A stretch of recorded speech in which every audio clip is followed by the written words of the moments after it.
अगर आपको कहानी पसंद आए तो कहानी को शेयर कीजिए और चैनल को सब्सक्राइब कीजिए।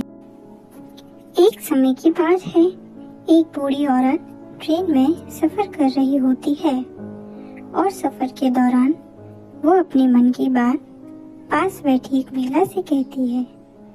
वो बताती है, मेरा बेटा मेरा ख्याल नहीं रखता, उसे रिश्तों की कोई अहमियत नहीं है।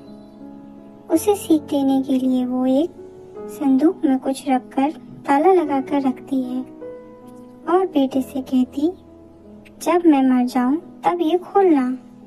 उसका बेटा सोचता, जरूर इसके अंदर पैसा और गहना होगा, और वह उन सब चीजों का लालच करके बूढ़ी माँ की सेवा करता है और मन में सोचता कि कुछ समय बाद वह डिब्बा उसका होगा, लेकिन उससे सब्र नहीं होता और एक दिन वह उस डिब्बे को खोलता है।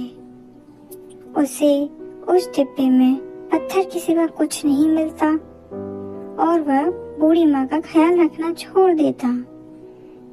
कुछ समय बाद जब बीमार होकर वो बूढ़ी माँ मर जाती, तब उस बेटे को एहसास होता और वह अपनी माँ को बहुत याद करता और उसका कपड़ों से भरा संदूक खोलता, जिसमें उसे पैसा और गहना मिलता।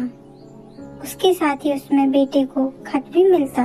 जब वह उस खत को पढ़ता तो उसमें लिखा होता है, अगर ये खत तुम तक पहुँचे तो शायद मैं अब इस दुनिया में ना हूँ, पर एक बात हमेशा याद रखना, जीवन की सबसे बड़ी दौलत रिश्ते होते हैं।